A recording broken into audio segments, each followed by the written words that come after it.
Alô, meus queridos, graça e paz. Vamos dar uma estudada aqui em Deuteronômio, capítulo 8, do versículo 2 em diante.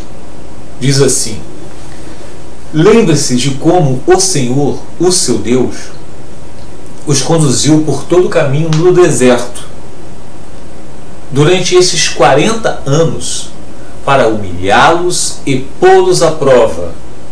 Então, o povo do Senhor andou, quando Deus tirou ele do Egito, eles ficaram rodando no deserto durante 40 anos. E qual foi a intenção de Deus com isso? Para humilhá-los e pô-los à prova. Lembram que Deus falou que os seus filhos, Ele trata os seus filhos com tribulações, com provações, como se purifica o ouro, não é com fogo, para acabar com todas as impurezas, ficar só com puro ouro. Assim Deus faz com os seus filhos. Então, para humilhá-los e pô-los à prova, a fim de conhecer suas intenções. Então Deus colocava o povo dele à prova, humilhando eles, e eles iam, clamavam ao Senhor e conhecer as intenções de Deus, a fim de conhecer suas intenções, se iriam obedecer os seus mandamentos ou não. Então Deus colocava eles à prova, tá? Para conhecer as intenções do seu povo, para saber se eles iam obedecer seus mandamentos ou não. Assim Ele os humilhou, eles foram humilhados, tá? Assim Deus os humilhou e os deixou passar fome. Então o povo do Senhor foi humilhado e passou fome. Lembre-se que Jesus falou: no mundo tereis aflições, tenham bom ânimo, tá? Mas depois dessa humilhação, depois dessa fome que eles passaram, mas depois os sustentou com o maná. Com o maná. Passaram fome primeiro, sofreram, mas depois Deus sustentou com o maná. Deserto, eles estavam no deserto. Então eu estou lendo isso para vocês aqui, é Antigo Testamento, eu sei, meus amados, mas como sempre falo, Deus não muda, tá? Ele agiu assim com o seu povo no deserto, lá no deserto. Ele age com cada um de nós também aqui, no deserto nosso. Então a gente continua.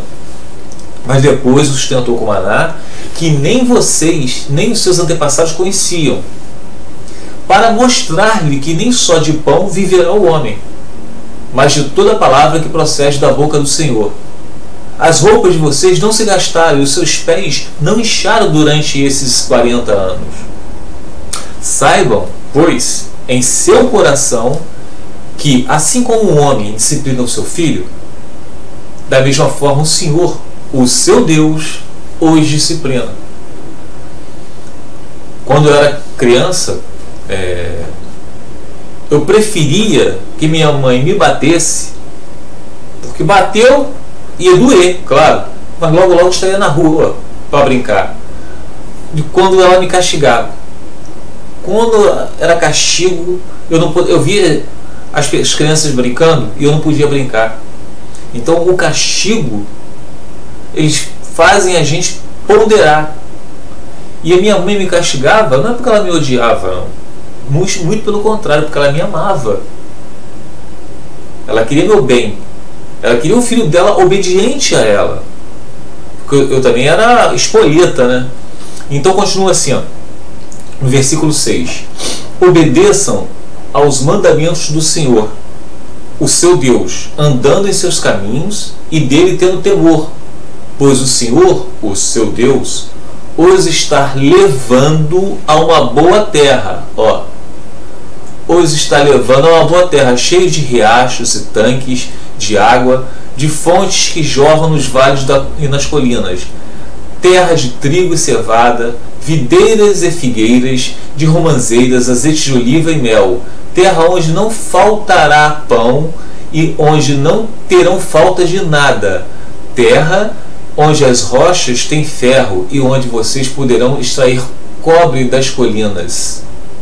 Então, vocês podem ver aqui, promessa do Senhor.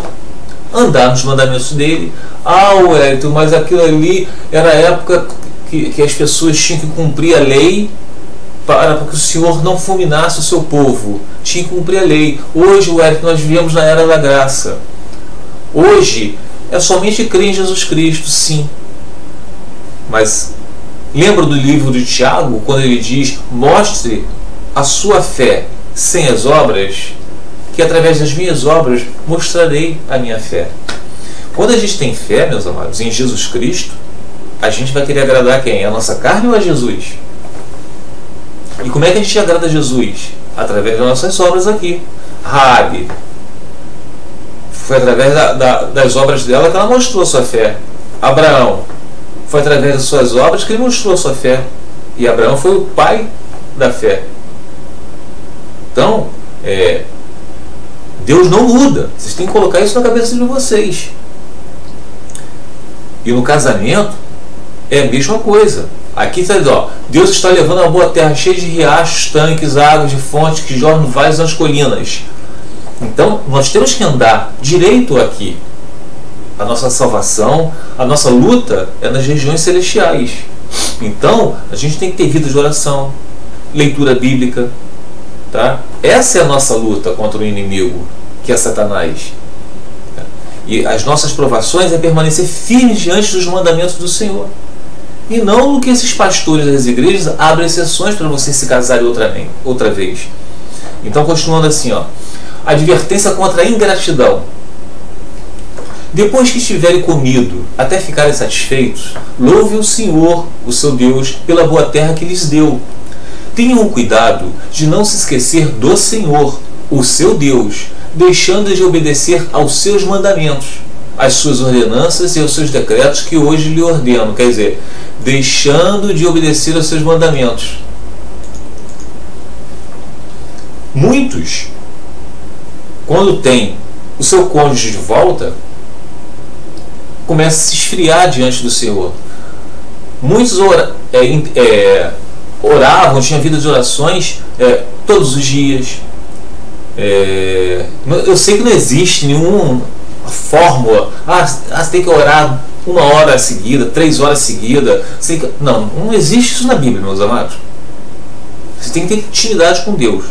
Mas eu estou te falando que tem gente que antes das suas tribulações, quando estavam nas suas tribulações, quando seu cônjuge estava apartado, oravam 1 hora, entende? Era aquela firmeza nas orações, tinha leitura bíblica. Quando o cônjuge voltou, não está orando mais 1 hora. Aí começa a decair, meia hora, 20 minutos, 10 minutos, leitura bíblica. Não tem mais leitura bíblica. Às vezes é só um versículozinho, dá prioridade para outras coisas. Então, meus amados, vocês têm que ter cuidado com isso. Tomem cuidado com isso. Tá? Então, continuando aqui, ó. Deixando de obedecer aos seus mandamentos, às suas ordenanças e aos seus decretos que hoje lhes ordeno. 12, versículo 12. Não aconteça que, depois de terem comido até ficarem satisfeitos, olha só, de terem construído boas casas e nelas morado, de aumentarem os seus rebanhos, a sua prata e o seu ouro e todos os seus bens, o seu coração fique orgulhoso e vocês se esqueçam do Senhor, o seu Deus, que os tirou do Egito, que tirou vocês do deserto, tá? Da terra da escravidão. Quando vocês, deixa eu sublinhar aqui, ó, que tirou do Egito, ó, tirou do Egito da terra de escravidão. Então, quando Deus endureceu o coração do seu cônjuge, eu estou falando isso para os cristãos, tá? Eu não estou falando para aqueles que querem só seu casamento restaurado, não. Eu nem prego para essas pessoas. Estou pregando para a salvação da alma. Mas Deus usou alguns endurecendo o coração do cônjuge justamente para a salvação, porque senão vocês não buscariam o Senhor de todo o coração.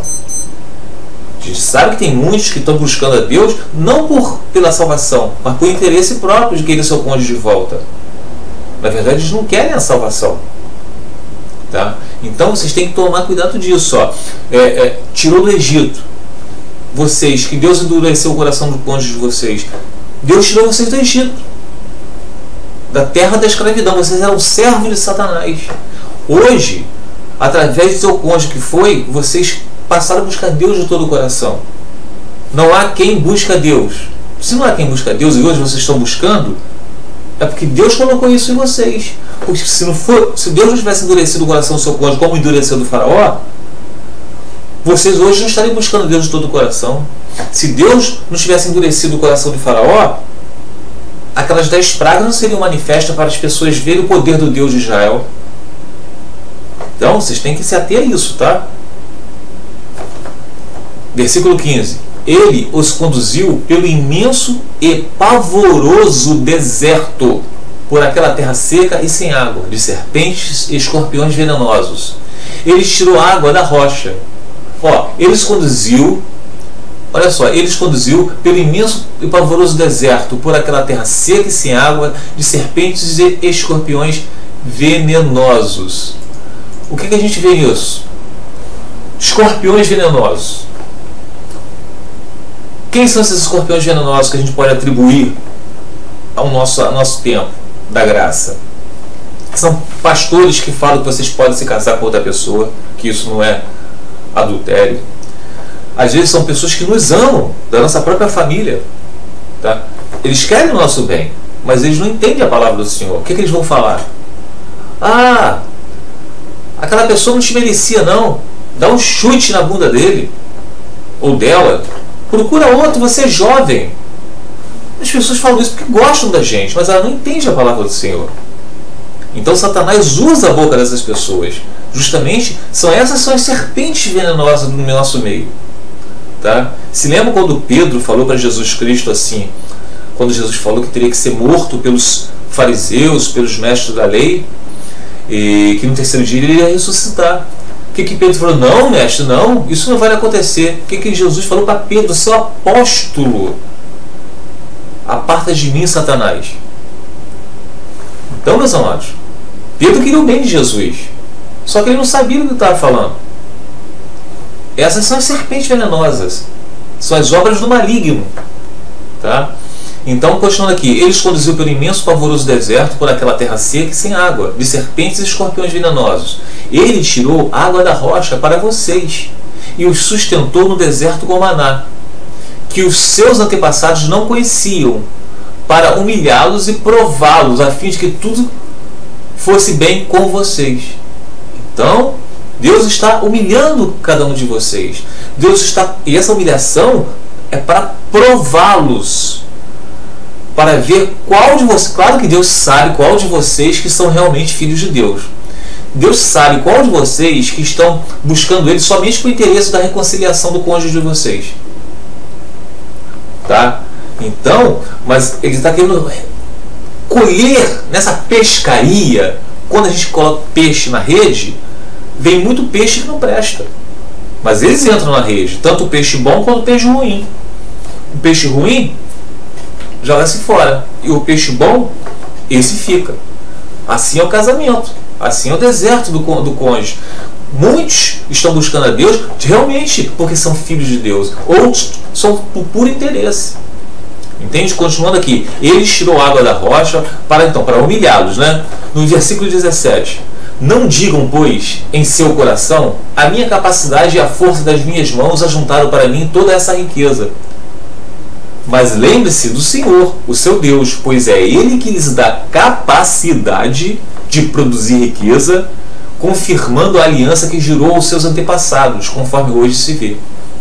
Eu, um dia desse, estava assistindo os testemunhos, e eu notei nos testemunhos que, como posso te dizer, eu notei, tá, meus amados, muitos testemunhos que falam assim, eu estava buscando o meu cônjuge e ele estava com a outra. Tá? Eu sei que nem todos os cônjuges que se separam, se divorciam, estão com outra pessoa, mas estou falando desse testemunhado. Ele estava com a outra e ele não queria saber de mim, o testemunho dessa pessoa. E não foi só uma não, eu vi vários testemunhos sobre isso. Quando essa pessoa cansou de lutar pelo seu cônjuge que foi, ela arranjou uma outra pessoa. Que na verdade ela não cria mais, né? Ela arranjou uma outra pessoa. Foi só arranjar uma outra pessoa que o cônjuge dele resolveu voltar. E olha, eu já vi isso em 1, 2, 3, vários testemunhos, tá? Aí vocês pensam assim: ah, então essa é a fórmula. Eu tenho que usar uma outra pessoa para poder colocar ciúme no meu cônjuge para ele voltar. Isso é outro engano de Satanás. Isso não tem nada a ver com a palavra do Senhor.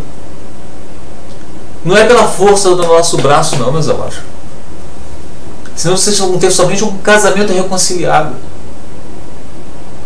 Aqui fala de salvação da alma. Vocês não podem usar uma outra pessoa porque vocês assistiram um testemunho. Aquele era um testemunho da pessoa, que ela desistiu quando ela começou a namorar outra pessoa, o cônjuge dele resolveu voltar.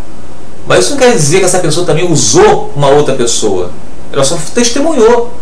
O problema é quando a gente interpreta esses testemunhos e quer fazer igual. É aí que vocês têm que tomar cuidado, porque o cônjuge de vocês vão voltar, não pode ser vocês insistindo, não pode ser pela força do braço de vocês. Vida de oração, leitura bíblica, buscar primeiro o reino de Deus, o resto ele fará. Ninguém é obrigado a ficar com vocês se está dizendo que não te ama mais. Vocês têm que ter amor próprio. Amor próprio, é isso que vocês têm que ter. Tá? Agora, mas se vocês se esquecerem do Senhor, o seu Deus, e seguirem outros deuses, prestando-lhes culto e curvando-se diante deles, asseguro-lhes hoje que vocês serão destruídos. Por não obedecerem ao Senhor, o seu Deus, vocês serão destruídos como o foram as outras nações que o Senhor destruiu perante vocês. Aqui, ó. Mas se vocês esquecerem do Senhor, o seu Deus, e seguirem outros deuses, prestando-lhe cultos e curvando diante deles, quem a gente pode falar que são esses outros deuses hoje em dia? Deus fala que odeia o divórcio. As cartas de Paulo diz que em 1 Coríntios capítulo 7, versículo 39, a mulher casada está ligada ao seu marido enquanto ele viver, mas se seu marido vier a falecer, aí sim ela estará livre para casar com quem ela quiser, contanto que seja no Senhor. Mas o seu marido não faleceu, vocês estão divorciados, vocês vão se casar com o outro. Pronto, vocês estão contra. Ah, não, porque o meu pastor ou teólogo da minha igreja falou que eu posso. Vocês estão adorando outros deuses. Mentira. Mas não, mas o meu teólogo é cristão. Engano de Satanás. Está pregando heresias. Aquele que prega algo diferente que está nesse livro, que seja anátema, que seja amaldiçoado. Meus amados, a palavra a gente tem que estudar e a gente tem que praticar. Não pode apenas ficar na teoria. É isso que vocês têm que prestar atenção. Tá bom? Fiquem os irmãos na paz do Senhor Jesus.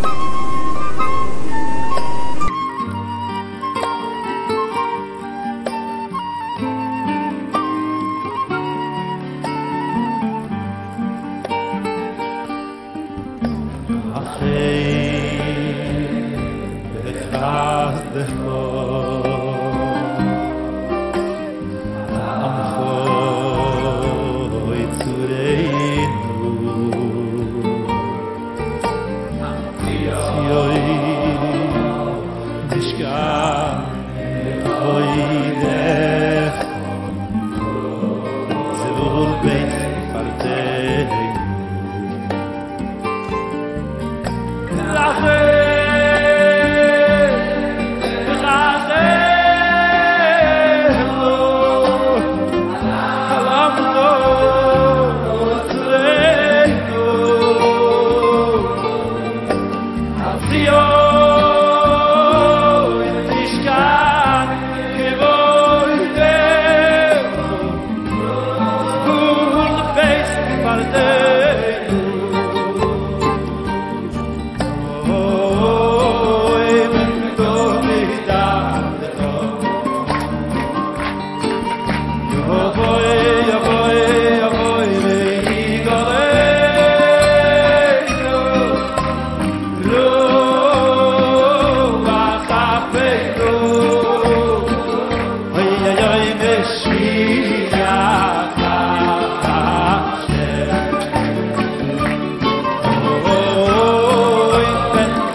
ביחד כולנו משיח